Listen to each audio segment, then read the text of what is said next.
One of the things we're hearing from parents from time to time, and I'm hearing it a lot more often than I'd like when talking to adolescents, is you're right. I'm leading a dual life. I don't feel guilty anymore. How do I get back to feeling guilty? And what I'm finding is there are issues occurring in our youth's lives where they're feeling guilty. Things that have happened where they've gotten involved with pornography or other things that they've done that their parents don't know about. And those things have grown and they've been going on for a while.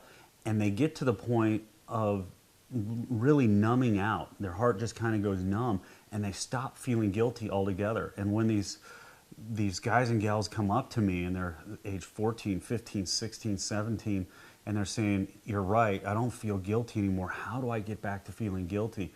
It just breaks my heart, because what that shows me is that things have been happening in their lives and we haven't created the environment, the culture where they can come to us and say, I blew it, I'm feeling guilty. How do I address this? And those things pile up to the point where they just literally shut down.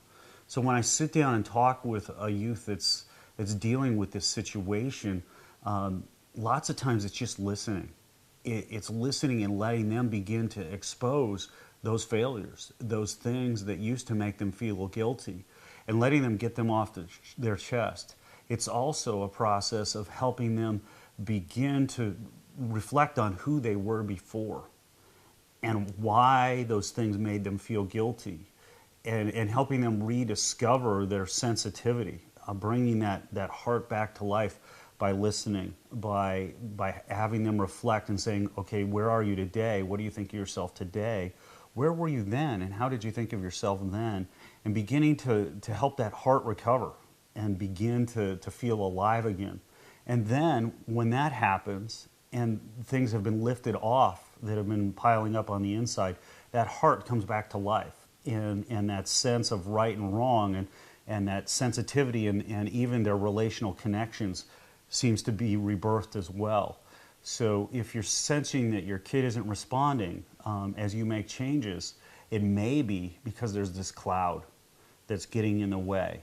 And they used to feel guilty, and then they just kept running into issues and feeling like failures with us as parents. And pretty soon they just become numb to it.